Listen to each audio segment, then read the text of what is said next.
Et maintenant, l'invité de la matinale. La planète est désormais entrée dans l'ère de la faillite mondiale de l'eau. Alerte, un rapport de l'ONU publié hier. Une perte irréversible due aux activités humaines. C'est l'occasion de recevoir le romancier philosophe qui vient de publier « À quoi ?» aux éditions de l'Observatoire.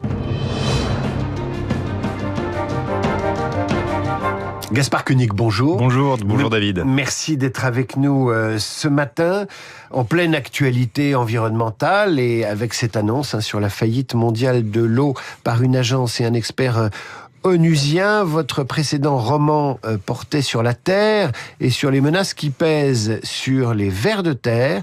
Et maintenant, vous nous parlez de l'eau. J'imagine que la prochaine fois, ce sera l'air, je Exactement. ne sais pas. On va s'arrêter sur l'eau. Est-ce que vous êtes surpris, d'abord, qu'une agence onusienne sonne la faillite mondiale de l'eau? C'est une drôle de formule, mais enfin, elle sonne de façon très pédagogique.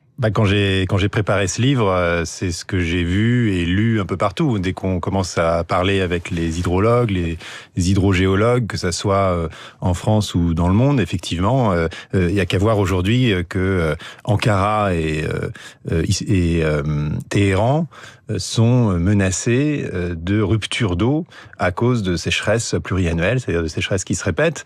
Et ça, c'est parfaitement anticipé par les scientifiques. C'est très clairement énoncé dans les rapports du GIEC.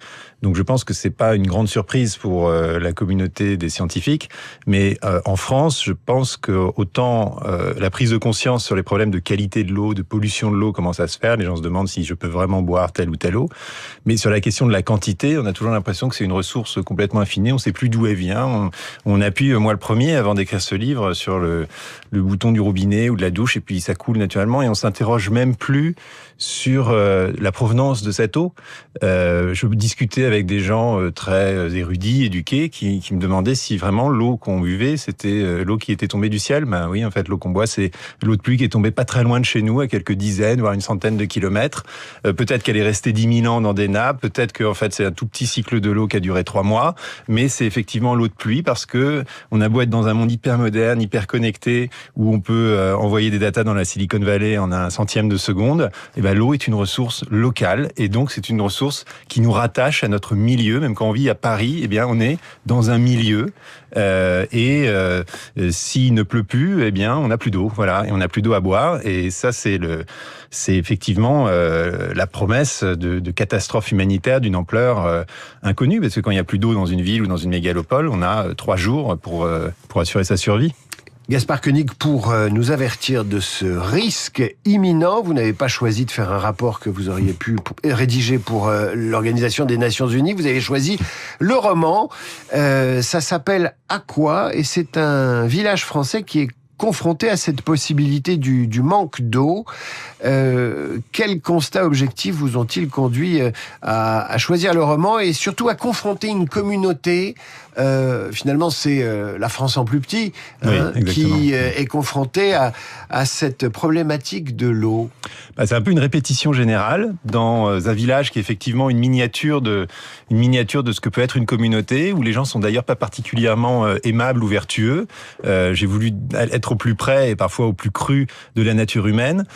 Et c'est presque une expérimentation littéraire, c'est-à-dire une fois que je prends ces gens tels qu'ils sont, certains avec des grands rêves un peu idéalistes, un peu bobos, mais pas forcément au courant des réalités, certains très centralisateurs, rationalisateurs, certains survivalistes, certains qui juste s'en fichent, la grande majorité en fait. Ou qui sont attentistes, ils disent vous avez raison Gaspard Koenig, mais en fait ils font rien. Alors j'apparais pas dans le roman, mais je vous rassure, les personnages me parlent pas, j'en suis pas encore à ce stade de mégalomanie. Mais ils parlent à votre héros. Mais voilà, et puis les confronter à une crise de l'eau, et surtout les confronter à une crise de l'eau en Normandie, parce qu'aujourd'hui ça paraît presque naturel en Espagne ou dans les Pyrénées-Orientales, mais on ne s'attend pas à ce que ça monte au cœur de notre pays, et la Normandie est en plus une région qui est réputée pour ses précipitations abondantes. Mais on parle déjà de faire des vignes en Bretagne ou en Normandie, ou d'en replanter, donc ça dit aussi des choses. chose. Oui, alors il faut savoir que ce que prévoient les scientifiques, et notamment le GIEC, a une déclinaison au niveau régional, en l'occurrence le GIEC normand. C'est pas tellement une diminution du niveau global des précipitations, mais un changement total dans leur répartition, dans leur saisonnalité.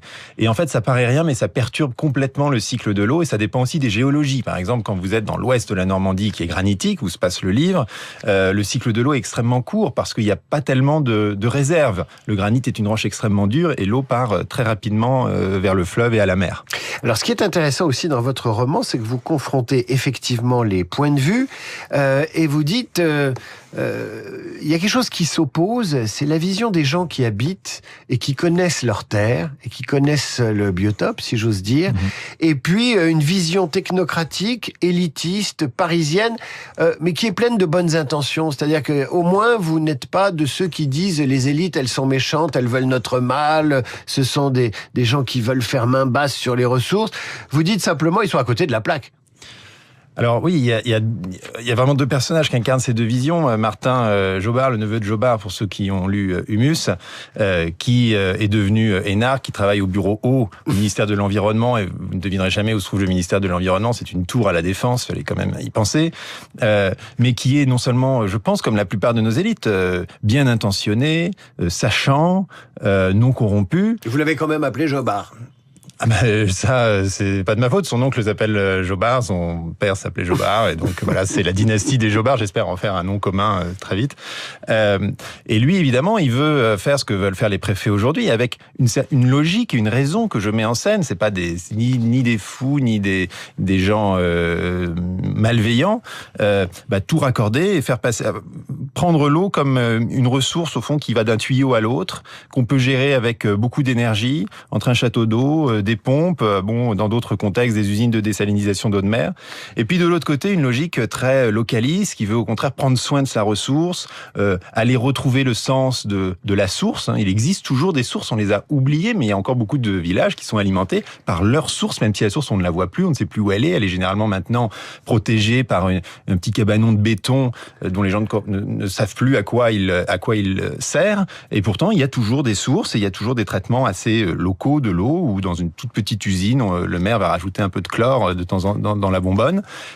Et ce que je voulais opposer, c'est effectivement ce savoir vernaculaire qui a un sens, parce que même s'il ne peut pas s'expliciter, même si dans le discours il n'est pas aussi sachant, il vient d'une pratique empirique du territoire qui porte aussi une forme de scientificité. Et de solutions. Et de solutions, et auxquelles s'intéressent beaucoup les hydrologues aujourd'hui. Et ça porte aussi la littérature que vous écrivez, parce que c'est un roman, c'est de la littérature, et cette source dont vous en parlez, vous la décrivez merveilleusement. Je vais vous lire, Gaspard Koenig. La source, en revanche, fut immédiatement adoptée. C'était un suintement diffus et ininterrompu, comme si la terre saignait et répandait à la surface son fluide vital. Une noria de femmes, d'hommes et de mulets parcourait toute la journée le chemin d'un petit kilomètre qui séparait la source des maisons. On construisit des murettes latérales pour créer un bassin plus propre, bien délimité, avec une ouverture près du bord pour que s'écoule le trop-plein, des rigoles autour pour drainer l'eau de pluie et de grosses pierres sur le côté pour éviter que le bétail ne s'y abreuve.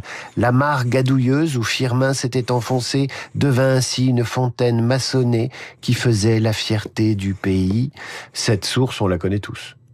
Tout Français qui a de la famille à la campagne, il a vu quelque chose comme ça. Eh ben, je suis pas sûr. Pensez qu'on a oublié. Maintenant, sur les cartes IGN, la source, c'est SCE. Il y a plus de chemin qui mène à la source. Et la source, elle est emmurée quand même depuis maintenant 40 ou 50 ans. Donc là, je retrace un peu la légende du village. Je me suis d'ailleurs inspiré des légendes normandes autour de l'eau, parce qu'évidemment, l'eau, c'est à la fois un objet de politique publique extrêmement complexe, avec plein de sigles, des sradettes, et j'en passe et des meilleurs, mais c'est aussi un objet mythologique. On sent bien que l'eau, c'est ce qui nous rend humains, c'est ce dont on est constitué, c'est évidemment là d'où vient la vie, c'est ce qu'on essaye de retenir quand on est sur Terre, qu'on soit une plante, un homme ou un sol, parce que on a besoin de la stocker, et c'est quelque chose qui nous relie à notre passé le plus profond.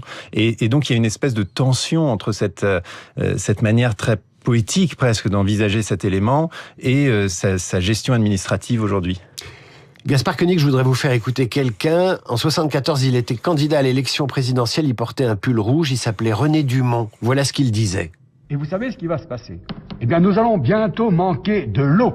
Et c'est pourquoi je bois devant vous un verre d'eau précieuse, puisque avant la fin du siècle, si nous continuons un tel débordement, elle manquera. Au revoir, et j'espère vous revoir pour vous expliquer notre projet global d'avenir. Merci mes amis. René Dumont, 1974, campagne présidentielle. Vous êtes philosophe, Gaspard Koenig. Ce que vous expliquez dans votre livre, ce que les écologistes expliquent depuis 50 ans est connu. Comment expliquez-vous qu'on ait tant de mal à passer du constat à l'action, d'autant que, autant le réchauffement climatique, on se dit j'ai le temps de transpirer, j'ai le temps d'avoir chaud.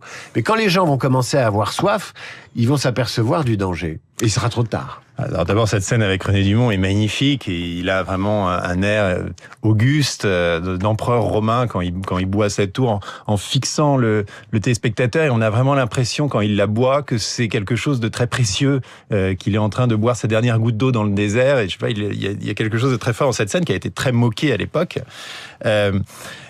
Aujourd'hui, on est passé en 2022, lors de notre dernière grande sécheresse, très proche de la rupture d'eau, notamment dans les communautés normandes auxquelles je m'intéresse. Et puis, finalement, à quelques jours près, les réservoirs se sont à nouveau remplis. Mais il est très clair que nous allons affronter des sécheresses pluriannuelles, c'est-à-dire que ça sera 2022, puis 23, 24, 25, pareil, et qu'à ce moment-là, le problème va devenir patent. Et c'est ça que je mets en scène dans le livre, c'est que je veux l'incarner, ce problème, et montrer aussi que c'est, comme souvent hélas dans l'humanité, mais après tout, pourquoi pas, dans la crise, que, des solutions se dégagent, et que deux, on réapprend à faire communauté, à faire village. Gaspard Koenig, il nous reste 1 minute. Vous avez écrit ce livre qui a nécessité une très grosse documentation. Votre consommation d'eau a-t-elle changé, sachant que vous vivez maintenant une bonne partie de votre existence à la campagne, avec un jardin potager? Enfin, le libéral est devenu écolo. Moi, j'ai le classique, j'ai une citerne de récupération d'eau de pluie qui sert aux toilettes, pour pas mettre d'eau potable dans les toilettes, et puis au jardin. Et j'ai par ailleurs un forage, un puits, que ensuite je traite dans la cave avec des UV pour éliminer les pires bactéries, et que je bois. Mais je vais vous dire, paradoxalement, après avoir écrit ce livre, je suis devenu moins économe de mon eau. Parce que je me suis aperçu que la consommation humaine, c'est vraiment pas le cœur du problème. Ouais. Le cœur du problème, c'est les usages agricoles, industriels, les conflits à venir, justement autour de ces usages, conflits qui dans le livre peuvent être résolus. Enfin, en tout cas, il y a la possibilité d'une résolution justement par la démocratie locale vivante, les communs. Et c'est vraiment, je pense, ce qu'on appelle l'hydrologie régénérative, qui est un phénomène à la fois, qui est un processus qui doit être à la fois scientifique, hydrologique, mais qui est aussi un processus démocratique. On n'aura pas d'eau si on se parle pas les uns aux autres. Gaspard Koenig, qui parle aux auditeurs de Radio Classique ce matin avec Aqua, son dernier roman, œuvre littéraire, œuvre utile aux éditions de La Découverte, à lire d'urgence si vous ne voulez pas que la terre meure de soif très prochainement. Merci Gaspard Koenig. Merci David.